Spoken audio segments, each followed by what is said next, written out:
Estamos aqui, senhoras e senhores, na primeira colheita. Dulce, dá um sorriso, Dulce.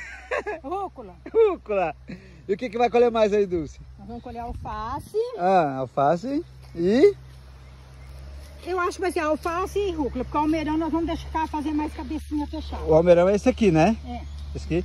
Então vai colher alface e rúcula hoje. Agora vamos colher e vamos mostrar. Olha isso, senhoras e senhores. E tem veneno aí, Dulce? Não. O que acontece se coloca veneno, Dulce? Ah, não é gostosa, né? Além de perder o sabor, intoxica a gente, né, Dulce? Sim, claro. A gente fica envenenado.